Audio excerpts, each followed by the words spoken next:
Hindi medium class 10 mathematics में जो model paper है, अनसॉल्व पेपर है, वो हम सॉल्व कर रहे हैं। प्लीज़ वीडियो को लाइक कर दीजिए और शेयर कीजिए। इससे पहले भी मैंने बहुत सारे वीडियो बना रखे हैं, हम देख सकते हैं। और क्लास 10th की मैथमेटिक्स पूरी कंप्लीट है। आप अगर नहीं देखा तो आप चैनल पे जाके देख सकते हैं, लिंक मिल जाएगी आपको डिस्क्रिप्शन पे। ठीक है, तो पहले पार्ट पे आ जाते हैं। पहला पार्ट आपके पास क्वेश्चन यहाँ से स्टार्ट होता है। ठीक है, जैसे ये गणित का पहला क्वेश्चन है, कह रहे निम्न में परिमेय संख्या कौन सी है। परिमेय संख्या पूछा है आपसे। परिमेय संख्या कौन सी होती है? जो शांत संख्याएं होती हैं। जैसे कि ये 0.375 है ना, तो ये परिमेय संख्या है, टिक कर दिया। √2 अपरिमेय है। पाई अपरिमेय संख्या होती है। परिमेय से अपरिमेय घटाओगे तो अपरिमेय आता है। हमसे परिमेय पूछा था, तो तीसरा ऑप्शन सही हो जाएगा। अगले क्वेश्चन में हमसे क्या पूछ रहा है? द्विघात बहुपद x² + 7x + 10 के शून्यकों का गुणनफल ज्ञात कीजिए। ठीक है, देखिए इस बहुपद में a के स्थान पर 1 है, b के स्थान पर 7 है और c के स्थान पर 10 है। आपको बोला है शून्यकों का योगफल, है ना, शून्यकों का गुणनफल। तो सूत्र क्या होता है शून्यकों का गुणनफल का? c/a। c का मान क्या है? 10, a का मान है 1, तो आंसर क्या हो जाएगा? 10। ठीक है, अब ऑप्शन में देखिए 10 कहीं है जी, बिल्कुल है, option number 3। Okay, question number 3 पे आ जाओ। कह रहे द्विघात समीकरण का विविक्तीकर क्या होगा, यानी कि डी का मान निकालना है आपसे। ओके, इस समीकरण में क्वेश्चन नंबर 3 में देखिए ए के स्थान पर 2 दे रखा है, ठीक है, और बी के स्थान पर -4 दे रखा है और सी के स्थान पर 3 दे रखा है ना। ये चीज़ें विविक्तीकर डी, उसका मान होता है b² - 4ac। तो b कितना है? -4। वर्ग कर दो। a कितना है? 2। c कितना है? 3। 4 का वर्ग करोगे, माइनस का वर्ग करने में प्लस आता है 16। 4 दूनी 8, 8 तियां 24। 16 में से 24 घटाओगे तो -8 आ जाएगा। ठीक है, तो ऑप्शन नंबर कौन सा सही हो जाएगा हमारा? चौथा वाला, -8, ये सही हो गया। अगले क्वेश्चन में आ जाओ। कह रहे हैं वृत्त के एक बिंदु पर कितनी स्पर्श रेखाएं हो सकती हैं? अनंत। ठीक है, या एक बिंदु पर कितनी स्पर्श रेखाएं हो सकती हैं? अनंत, या फिर 1, 2, 3, 4, कौन सा ऑप्शन सही होगा? देखिए वृत्त का एक बिंदु है, वृत्त के एक बिंदु पर कितनी स्पर्श रेखाएं हो सकती हैं? एक बिंदु पर एक ही स्पर्श रेखाएं होगी, ये देखो। ठीक है ना, तो ऑप्शन नंबर कौन सा सही हो जाएगा? ये वाला। कह रहे हैं असंभव घटना की प्रायिकता क्या होती है? देखो असंभव जो घटना होती है ना, उसकी प्रायिकता 0 होती है, और जो एकदम निश्चित घटना होती है ना, उसकी प्रायिकता 1 होती है। ठीक है, तो असंभव घटना की प्रायिकता क्या हो जाएगी? 0। फिर हमसे छठे क्वेश्चन में क्या पूछ रहे हैं? समांतर श्रेणी, ये जो हमारे पास समांतर श्रेणी का 10वां पद कौन सा होगा? बहुत ही सरल क्वेश्चन है।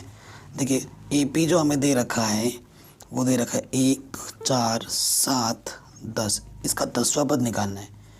प्रथम पद 1, डी हमारे पास क्या होता है? द्वितीय पद माइनस प्रथम पद 3।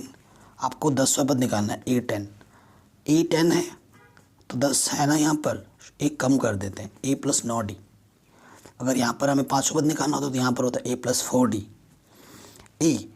ए प्रथम पद हमारे पास 1 है, 9, डी का मान कितना है? 3। 9 9 तियां 27। ठीक है, और 27 और 1 28। आंसर क्या हो जाएगा? 28। तो श्रेणी का जो 10वां पद होगा वो कितना होगा? 28 होगा। आराम से हो गया। कह रहे हैं यदि साइन A का मान 3/5 हो तो कॉस A का मान क्या होगा? तो बहुत ही सरल सा प्रश्न है। 7वां प्रश्न देखो दिया है, साइन A 3/5, हमें क्या निकालना है? Cos A। आपको पता है कॉस स्क्वायर A बराबर होता है 1 - साइन स्क्वायर A। अगर आपको कॉस A निकालना तो आपको लेना पड़ेगा वर्गमूल। ठीक, वर्गमूल लेना पड़ेगा। ओके, √ साइन का मान दे रखा है 3/5, यहाँ पर वर्ग है तो वर्ग कर दिया। 1, 3 का वर्ग 9, 5 का वर्ग 25। लॉस ऑफ कितना आ जाएगा? 25। 25 एकम 25 माइनस 1 9 9। 25 में से 9 घटाएंगे 16, कितना आ गया? बट्टे में 25। 16 का वर्गमूल 4, 25 का वर्गमूल 5। आंसर क्या आ जाएगा? 4/5। ठीक है, ये क्वेश्चन हमारा आराम से बन गया, कोई दिक्कत नहीं है। अगले प्रश्न में आ जाते हैं। और ये जो क्वेश्चन का लेवल है बिल्कुल सही लेवल रखा है, क्योंकि हिंदी बोर्ड एग्जाम में ज़्यादा टफ क्वेश्चन नहीं आते हैं, इसी लेवल के क्वेश्चन आते हैं। मैं आपको बहुत सारे पेपर कराऊंगा, डोंट वरी गाइस।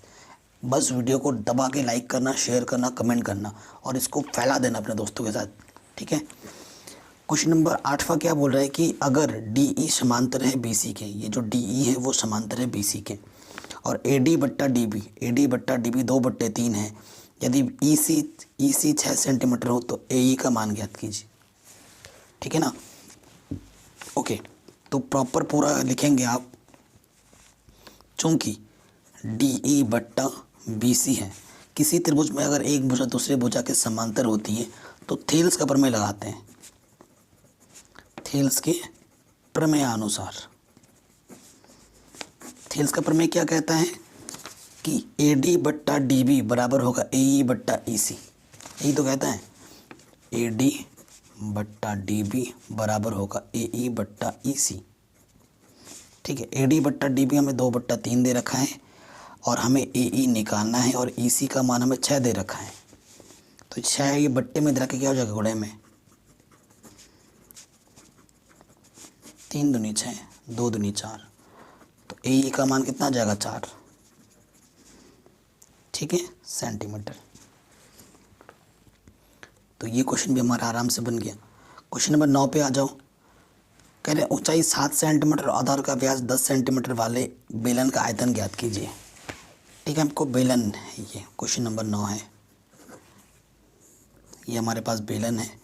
तो जो क्वेश्चन में दे रखा है बेलन की जो ऊंचाई है, ऊंचाई हमें दे रखा है 7 सेंटीमीटर, ठीक है, और बेलन का जो व्यास दे रखा है यहाँ से यहाँ तक वो दे रखा है 10 सेंटीमीटर, ठीक है। व्यास जो हमें दे रखा है 10 सेंटीमीटर है, तो त्रिज्या क्या हो जाएगी, त्रिज्या R बराबर आधी होती है 5 सेंटीमीटर हो जाएगी। ऊंचाई हमें दे रखा है, ऊंचाई H बराबर 7 सेंटीमीटर। हमें क्या निकालना है, बेलन का आयतन। सूत्र क्या होता है, πr²h। पाई 22/7, R का मान 7 स्क्वायर है तो 7 × 7, H का मान 10, सॉरी H का मान 7 है, R का मान 5 है। 22/7, R का मान 5 है ना, तो 5 × 5 और H का मान कितना है 7, 7 से 7 कटा, 22 5 × 25, इन दोनों की गुणा कर दोगे आपको आपका आंसर मिल जाएगा।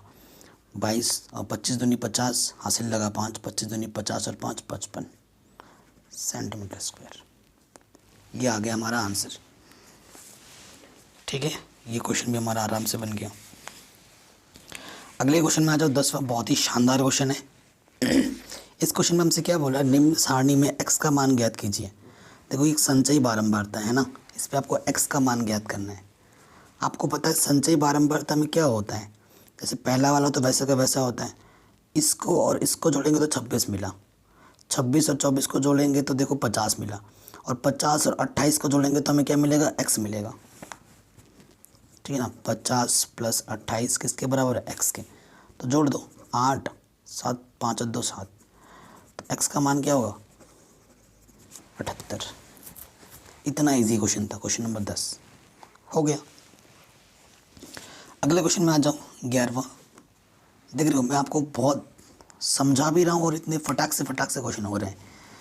क्वेश्चन नंबर 11 कह रहे हैं अनुपातों की तुलना कर ज्ञात कीजिए कि निम्नलिखित समीकरण युग्म द्वारा निरूपित रेखाएं एक बिंदु पर प्रतिच्छेद करती हैं, समांतर हैं, समपाती हैं, क्या है।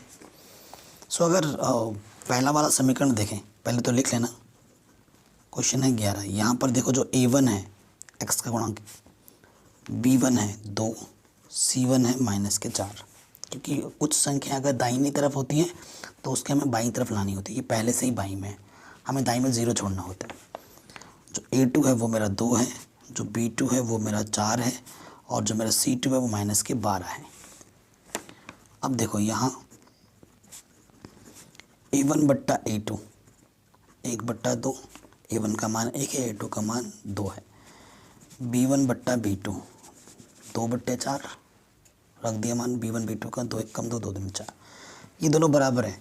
C1 बट्टा C2 देखो -4 है और ये -12, माइनस से माइनस कटा, 4 1 कम 4 4 3 12, ये आ गया 1/3। चूँकि 1/2 बराबर है, लेकिन 1/3 इसके बराबर नहीं है, यानी कि A1/A2 बराबर है B1/B2 के बराबर नहीं है C1/C2। जब ऐसी कंडीशन होती है तो क्या होती है, समांतर रेखाएं होती हैं। हल नहीं होता है, इसमें कोई हल नहीं होगा, कोई हल नहीं होगा, ये आपका आंसर आ जाएगा। और ये समांतर रेखा होती हैं, क्योंकि समांतर रेखा कभी प्रतिच्छेद करती ही नहीं है, इस वजह से इनका कोई हल ही नहीं होता है। तो ये क्वेश्चन आपका आराम से बन गया। अगले प्रश्न पे आ जाते हैं, ठीक है। ओके, देखिए यहाँ पर कॉस थीटा का मान हमें दे रखा है, हमें cosec theta plus cos theta का मान निकालना है।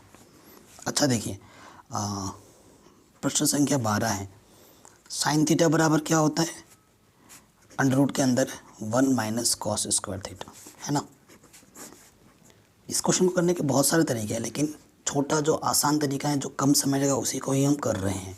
कॉस थीटा का मान क्या है, 12/13, यहाँ वर्क कर दिया, ठीक है।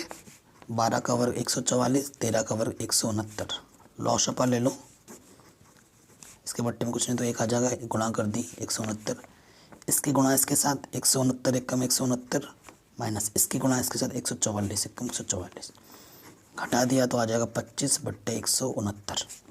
वर्गमूल निकालोगे 25 का 5, 169 का 13, तो साइन थीटा का मान आ गया 5/13। अगर साइन थीटा का मान 5/13 है तो कॉसेक थीटा का मान क्या होगा, 13/5। जो कॉसेक थीटा होता है ना, साइन का उल्टा होता है, पलट दो बस, ये कॉसेक थीटा का मान आ गया। पर हमें क्या मान निकालना है, हमें मान निकालना है cos theta plus cosec theta का, cos theta plus cosec theta का। कॉस थीटा क्वेश्चन में दे रखा है 12/13 और कॉसेक थीटा हमने निकाला है 13/5। लॉ शब्द ले लो, 13 पंजे 65, 12 पंजे 60, 13 13 169, जोड़ दो 9 6 6 12 हासिल लगा 1, ठीक है। ये हमारा आंसर हो जाएगा। आराम से हो गया ये क्वेश्चन भी। आगे बढ़ते हैं नेक्स्ट क्वेश्चन में, ठीक है ना। ठीक, अगले क्वेश्चन में आ जाते हैं 13वां। कह रहे वाई अक्ष पर वह बिंदु ज्ञात कीजिए जो बिंदु इतने इतने से समदूरस्थ हैं, वाई अक्ष के लिए, ठीक है। देखिए वाई अक्ष के लिए x बराबर क्या होता है, 0, ठीक है। तो जो बिंदु मान लेते हैं, एक बिंदु A है जिसके निर्देशांक 6,5 है, दूसरा बिंदु B है जिसके निर्देशांक है -4,3, ठीक है। समदूरस्थ का मतलब बीचों बीच, माना वो बिंदु P है। y अक्ष के लिए बोलना है तो x बराबर 0 y, बस अगर y का मान पता चल जाए तो बिंदुओं में मिल जाएगा। समदूरस्थ के लिए, समदूरस्थ के लिए क्या होगा, AP और PB ये आपस में बराबर होंगे। AP क्या है, दो बिंदुओं के बीच की दूरी। सूत्र आपको पता है ये क्या होता है, x2 माइनस के x1 का whole square, y2 minus y1 का whole square. x2 minus x1 लिखो या x1 माइनस x2 लिखो, बात एक ही होता है, पहले बताना चाहता हूँ। उससे कोई फ़र्क नहीं पड़ता, चाहे आप ऐसा वाला लिखो या ऐसा वाला लिखो, एक ही बात है। तो देखिए ये x1 है, ये y1, ये x2, ये y2, तो 6 में से क्या घटाएंगे, 0, और 5 में से घटाएंगे y। फिर यहाँ से देखिए माइनस के 4 में से 0 घटाओ और 3 में से y घटाओ, ठीक है। 6 में से 0 गया 6 आएगा, 6 का वर्ग करेंगे क्या आ जाएगा, 36। देखो a का वर्ग 5 का, इसका वर्ग करेंगे 5 का वर्ग 25, b का वर्ग 2ab, 5 दूनी 10 y, -4 में से 0 घटाएंगे -4, -4 का वर्ग करोगे 16, क्योंकि वर्ग करने पे माइनस का प्लस हो जाता है। यहाँ पर फिर से वही है, a माइनस बी का होल स्क्वायर, a का स्क्वायर b का स्क्वायर -2ab, है ना। ये सूत्र पता ही होगा आपको, यही लगा दिया। a के स्थान पे 3 था, b के स्थान पे y था, अब दोनों तरफ वर्गमूल है, वर्गमूल को हटाने के लिए वर्ग करेंगे दोनों तरफ। दोनों तरफ वर्ग करोगे, यहाँ से वर्ग हट जाएगा, इधर से भी वर्गमूल हट जाएगा। देखिए जोड़िए, 5 और 6 11, हासिल लगा 1 61 वाई स्क्वायर माइनस के 10y। इधर जोड़ते हैं, देखिए 16 और 9 कितना आ जाएगा 25 प्लस वाई स्क्वायर माइनस के 6y। देखो इधर भी प्लस के वाई स्क्वायर, इधर भी प्लस के वाई स्क्वायर है, कैंसिल। ठीक है, 61 प्लस के इधर के क्या हो जाएगा 25 माइनस हो जाएगा, ये माइनस के इधर के प्लस का हो जाएगा, ये पहले से ही माइनस का 6y है। घटाएंगे, 11 में से 5 गया 6, 5 में से 2 गया 3 36, और यहाँ से बचेगा 4y। 4 गुणे में इधर के बट्टे में आ जाएगा, 4 9 36, तो y का मान कितना आ जाएगा 9। तो अतः बिंदु क्या हो जाएगा, बिंदु आपने माना था 0, y। ठीक, y का मान निकल गया है, तो 0, 9 ये आपका आ जाएगा आंसर। बहुत इम्पोर्टेंट क्वेश्चन है, हमने आराम से बना लिया। ठीक है, ये क्वेश्चन हो गया। अब आ जाते हैं नेक्स्ट क्वेश्चन। इसी में अथवा दे रखा था कि मध्य बिंदु निकालना है, बिंदुओं को जोड़ने वाले रेखाखंड के मध्य बिंदु का निर्देशांक ज्ञात कीजिए। अथवा का प्रॉब्लम है ना।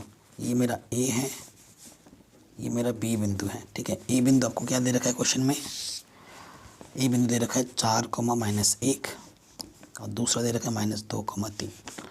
मध्य बिंदु, माना मध्य बिंदु x, y है। सूत्र क्या होता है, माना मध्य बिंदु P x, y है, और यही x y आपको पहले निकालना है।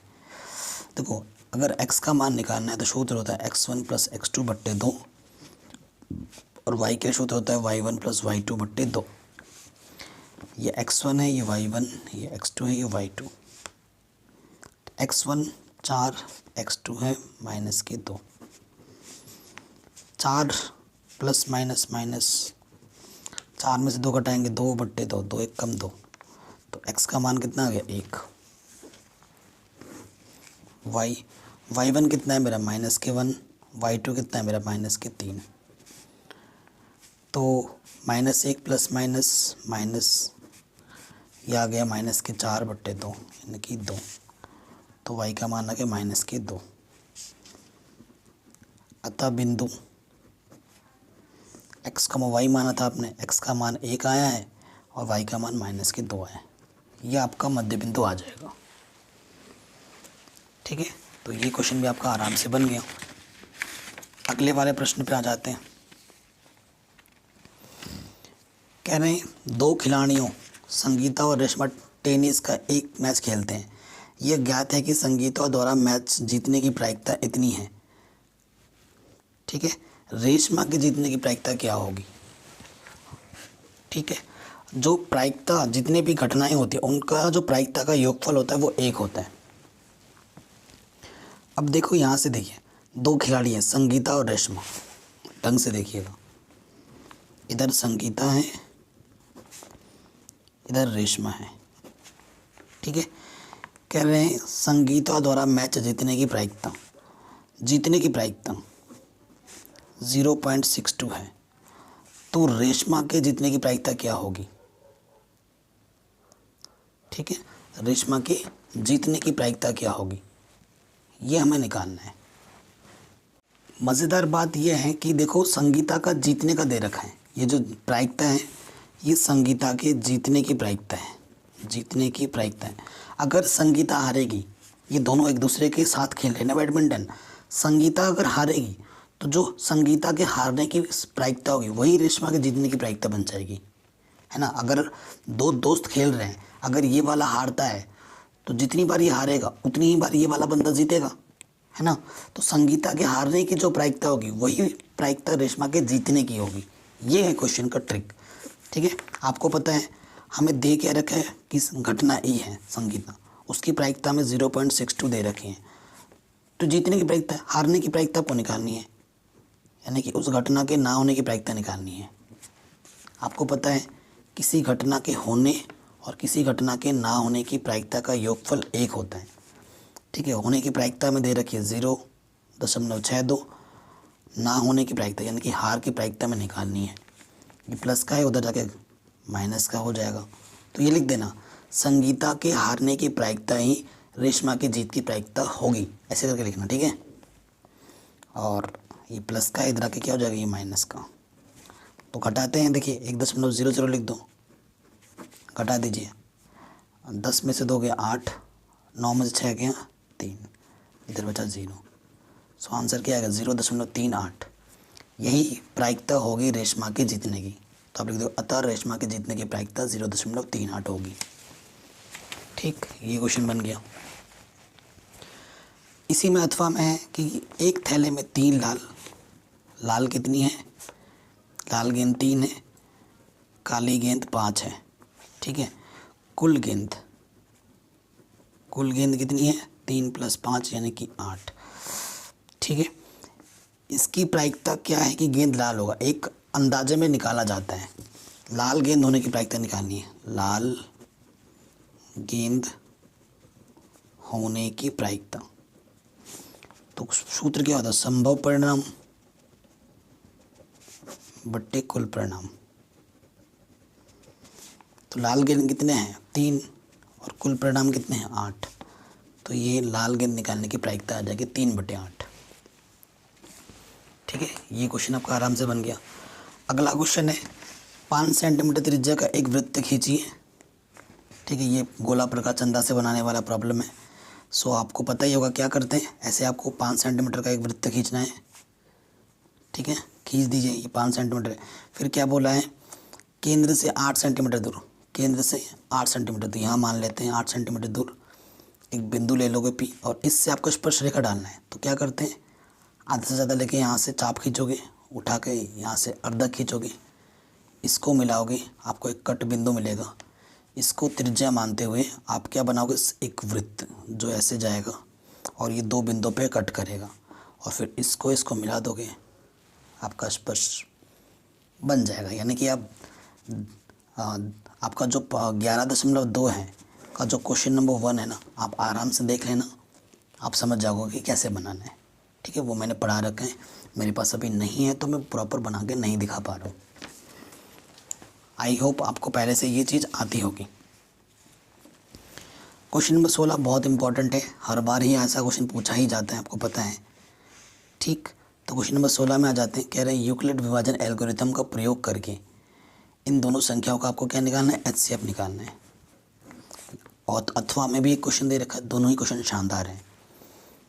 ठीक है, सो देखो, जो 4830 है वो बड़ी है 700 इससे, है कि नहीं। तो लिखोगे यहाँ पर यूक्लिड विभाजन प्रमेय से, तो बड़ा वाला नंबर इधर आ जाएगा, छोटा वाला नंबर इधर आ जाएगा। छोटे वाले नंबर से आपको बड़े वाले नंबर पे भाग देना है। ठीक है, सो देखिए यहाँ पर 3 अंक लोगे तो छोटा पड़ जाएगा, 4 अंक लीजिए, तो यहाँ पर 700 के आसपास है। ठीक है, 7 × 8 = 56, ज़्यादा हो जाते हैं 8 बार में, 7 × 7 = 49, ज़्यादा हो जा रहे हैं, और 7 × 6 = 42। 6 बार में करके देखते हैं, फिर देखेंगे 6 बार में चला जाएगा। 6 × 9 = 54, हासिल लगा 5, 6 × 5 = 30, 30 और 5 = 35, हासिल लगा 3, 6 × 7 = 42, 42 और 3 = 45। घटाएंगे, 10 में से 4 गया 6, यहाँ 2 बचा था, हासिल लगा 12 में से 5 गया 7, 7 में से 5 गया 2, 276 बचा, है ना। तो कितनी बार गया, 6 बार। शेषफल कितना बचा, 276। हमें तब तक करना होता है जब तक कि शेषफल 0 ना आ जाए। अब इससे और इसको लेना है। ठीक है, 276 में भाग देना है, 276 से भाग देना है किस में, 759 में। कितनी बार जाएगा, 3 बार तो जाएगा नहीं, 2 बार जाएगा, है ना। 3 बार जाएगा, नहीं जाएगा, 750 नहीं जाएगा 3 बार, 2 बार जाएगा। 2 × 6 = 12, हासिल लगा 1, 2 × 7 = 14 और 1 = 15, हासिल लगा 1, 2 दूनी 4 और 1 5, घटाएंगे 7, 9 में से 2 गया 7, 0 और ये बचा 207। कितनी बार गया? 2 बार। शेषफल कितना बचा? 207, 276 और यहाँ आ जाएगा 207। 207 से भाग दोगे एक ही बार जाएगा, ठीक है। 207 से भाग दोगे एक ही बार जाएगा, देखो। और ऐसे ही भाग देना, पीछे छुपा के करने की ज़रूरत नहीं है। किस में भाग देना है? 276 में। घटाओ, 16 में 7 गया 9 और 6 में 0 गया 6, 69। एक ही बार गया। इसकी और इसकी ले लेंगे अब, ठीक है। 69 और यहाँ आ जाएगा 207। 70 के आसपास 7 या 21 ज़्यादा हो जा रहा है, 2 बार ही जाएगा, है ना। 2 नंबर 18 हासिल लगा 1, 2 चंग 12 और 1 13। घटाओ, 17 में से 8 गया 9, 9 में से 3 गया 6। अरे पूरा चला जा रहा है, 3 बार में पूरा चला जाएगा ना। 69 3 बार में चला गया, 3 बार में पूरा चला गया। शेषफल अब की बार 0 आ जाएगा। तो जो शेषफल 0 आ गया, तो 0 के ऊपर वाला जो नंबर होता है वह अंतिम संख्या जिससे हमने भाग दिया था और जब हमें शेषफल 0 मिला था, उस संख्या को हम HCF कहते हैं। या फिर जब जो 0 मिला है उसके जस्ट ऊपर वाला जो आपका शेषफल होता है ना, उसे आप क्या बोलते हो? HCF। तो जो HCF है वो आ जाएगा 69 आंसर। अगले क्वेश्चन में आ जाऊँ, अथवे में। इस क्वेश्चन को अपरिमेय संख्या सिद्ध करना है, तो मान लेंगे उल्टा। माना 6 + √2 एक परिमेय संख्या है, ठीक है। तो अगर परिमेय संख्या है तो उसे हम P/Q के रूप में लिख सकते हैं, जहाँ पर Q का मान 0 नहीं होना चाहिए, P व Q पूर्णांक होने चाहिए, और HCF अगर निकालते हो P और Q का तो 1 होना चाहिए। इतनी चीज़ें होती हैं परिमेय संख्या में। नियम क्या है कि √ वाले को एक तरफ रखो, बाकी दुनिया को दूसरी तरफ। P/Q परिमेय संख्या है, 6 भी एक परिमेय संख्या है, प्लस का इधर आके माइनस का हो जाएगा। परिमेय संख्या में परिमेय संख्या जोड़ो, घटाओ, गुणा करो या भाग करो, परिमेय ही रहता है। इसे हमने परिमेय बोला था, परिमेय से परिमेय घटाओगे तो परिमेय रहेगा, तो वही लिखना है। चूँकि P/Q - 6 एक परिमेय संख्या है तथा हम जानते हैं कि √2 एक अपरिमेय संख्या है।